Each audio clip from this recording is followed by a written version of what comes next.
আসন্ন জাতীয় সংসদ নির্বাচনকে ঘিরে নীলফামারীতে বড় ধরনের শক্তি প্রদর্শন করেছে জামায়াতে ইসলামী।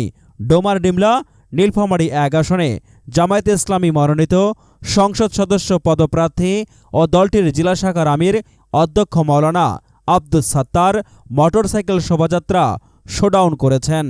শনিবার সকাল 8:30টায় ডিমলা উপজেলার ইসলামিয়া ডিগ্রি কলেজ মাঠ থেকে শোডাউনটি শুরু হয়ে সর্দারহাট, কেয়ার বাজার, নাউতরা বাজার, চাপানিহাট, ডালিয়া বাজার, সুটিবাড়ি বাজার, খোরারডাঙ্গা বাজার পর্যন্ত প্রায় ৪ কিলোমিটার সড়ক জুড়ে মোটরসাইকেলের দীর্ঘ সারি তৈরি হয়।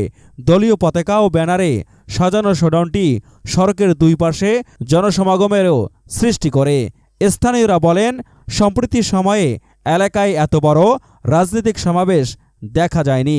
নির্বাচনের আগে জামায়াতের এ ধরনের উপস্থিতি প্রতিদ্বন্দ্বী দলগুলোর মধ্যে আলোচনার সৃষ্টি করেছে। শোডাউন শেষে ইসলামিয়া ডিগ্রি কলেজ মাঠে সংক্ষিপ্ত বক্তব্যে আব্দুস সাত্তার দাবি করেন, এই এলাকার মানুষ পরিবর্তনের পক্ষে। জনগণের সাড়া প্রমাণ করে তারা আমাদের সঙ্গেই আছে। তিনি বলেন, শান্তিপূর্ণভাবে নির্বাচনে অংশ নিতে চাইলেও প্রচারের শুরু থেকেই বিভিন্ন জায়গায় দলের নেতাকর্মীরা বাধার মুখে পড়েছেন। এ সময় উপস্থিত ছিলেন সংগঠনটির জেলা সেক্রেটারি মাওলানা আন্তাজুল ইসলাম, ডিমলা উপজেলা আমির মাওলানা মুজিবুর রহমান, নায়েবে আমির মাওলানা হাবিবুর রহমান, সেক্রেটারি মাওলানা রকুনুজ্জামান বকুল সহ জেলা, উপজেলা ও ইউনিয়ন পর্যায়ের নেতৃবৃন্দ।